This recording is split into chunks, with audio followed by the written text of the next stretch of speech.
Assalamualaikum warahmatullahi wabarakatuh. Selamat bertemu kembali dengan saya. Dalam tutorial kali ini saya ingin menyampaikan tutorial 1 PTK dan PKP.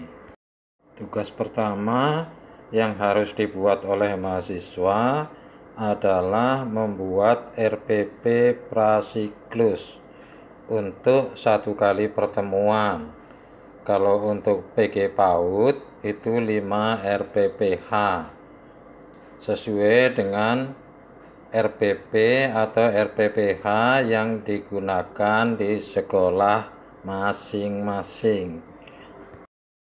RPP sebaiknya menggunakan 1 metode saja.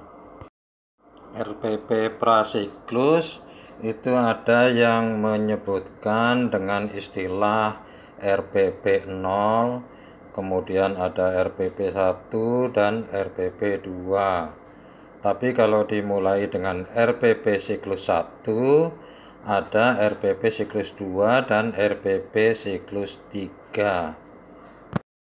Saya menggunakan istilah RPP prasiklus, RPP siklus 1 dan RPP siklus 2. Ini contoh RPP. Saya menggunakan RPP ini karena ini yang paling lengkap, ya, mudah untuk menjelaskannya. Ini RPP biasa seperti RPP Bapak Ibu di sekolah masing-masing. Bedanya hanya menggunakan 1 metode saja. Ini misalnya metode tanya jawab. Nah, kalau metodenya berubah, otomatis pada langkah-langkah kegiatan inti itu berubah di sini. Contohnya seperti ini. Yang lainnya sama, tidak ada perbedaan. Ini contoh RPP, akan saya sharekan saja di kolom komentar.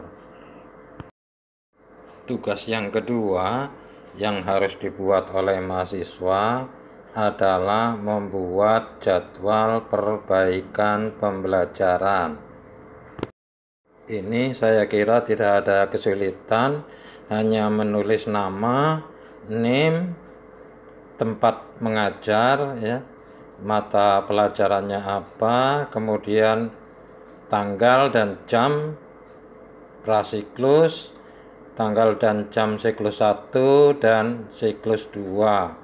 Kemudian nama penilai 1, NIP-nya, kemudian NPWP, nomor HP, kemudian penilai 2, nama, NIP, NPWP, dan nomor HP-nya.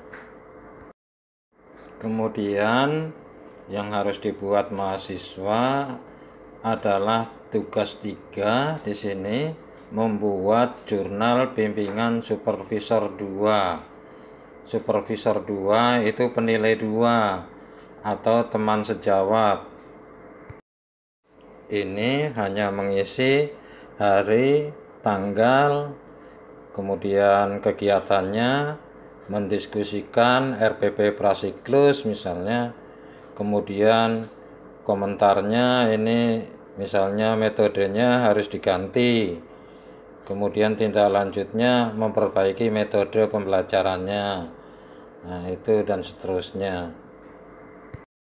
Tugas yang keempat adalah membuat format kesediaan sebagai supervisor 2. Ini formatnya sudah ada, tinggal mengisi nama, NIP, tempat mengajar, alamat, telepon, dan seterusnya. Saya kira tidak ada kesulitan. Berikutnya adalah tugas 5, membuat surat pernyataan kesediaan sebagai supervisor 2. Ini formatnya juga sudah ada, tinggal mengisi saja, ya. Saya kira tidak ada kesulitan juga. Tugas 6, membuat lembar pengamatan atau lembar observasi. Ini formatnya seperti ini ya. Ini aspek yang dinilai, aspek yang diobservasi ini copy paste saja dari langkah-langkah pembelajaran yang ada di RPP, dari pendahuluan, kegiatan inti sampai ke penutup. Berikutnya yang terakhir, tugas ke-7 adalah membuat format perencanaan perbaikan pembelajaran. Ini diisi saat praktek pembelajaran di kelas. Ini tinggal copy paste saja dari lembar observasi itu. Dari pendahuluan sampai penutup ini copy paste saja. Itu adalah merupakan fakta. Kemudian identifikasi masalah itu yang tidak muncul atau yang tidak sesuai dengan langkah-langkah pembelajaran. Itu copy paste saja dari lembar observasi yang tidak ada, yang tidak sesuai dengan langkah-langkah pembelajaran. Kemudian analisis masalah itu diambil dari identifikasi masalah-masalah yang berat yang menyebabkan Bapak Ibu gagal dalam pembelajaran. Misalnya guru tidak menggunakan media, guru hanya menggunakan metode tanya jawab, guru tidak memberikan tindak lanjut. Berikutnya, alternatif dan prioritas pemecahan masalah. Ini kebalikan saja dari analisis masalah. Misalnya guru tidak menggunakan media, guru harus menggunakan media. Guru hanya menggunakan metode tanya jawab, guru harus menggunakan metode yang lain, misalnya metode diskusi.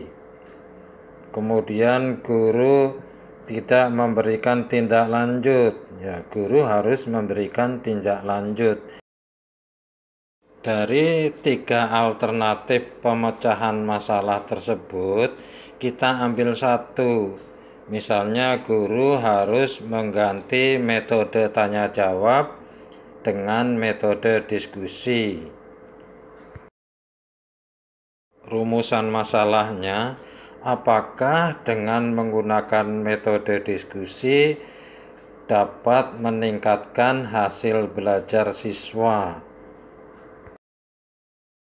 Kesimpulannya, tugas mahasiswa pada tutorial pertama adalah membuat RPP prasiklus untuk 1 kali pertemuan dan untuk PG PAUD 5 RPPH.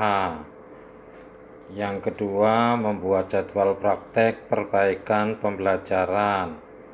Kemudian membuat jurnal bimbingan supervisor 2. Membuat surat kesediaan sebagai supervisor 2. Kemudian surat kesediaan sebagai penilai 1. Kemudian lembar observasi 7, format perencanaan perbaikan pembelajaran. Ini adalah tugas-tugas untuk mendukung pembuatan laporan PTK atau PKP, dan ini harus diselesaikan pada minggu pertama. Karena minggu kedua itu sudah ada tugas lain. Terima kasih, semoga sukses. Assalamualaikum warahmatullahi wabarakatuh.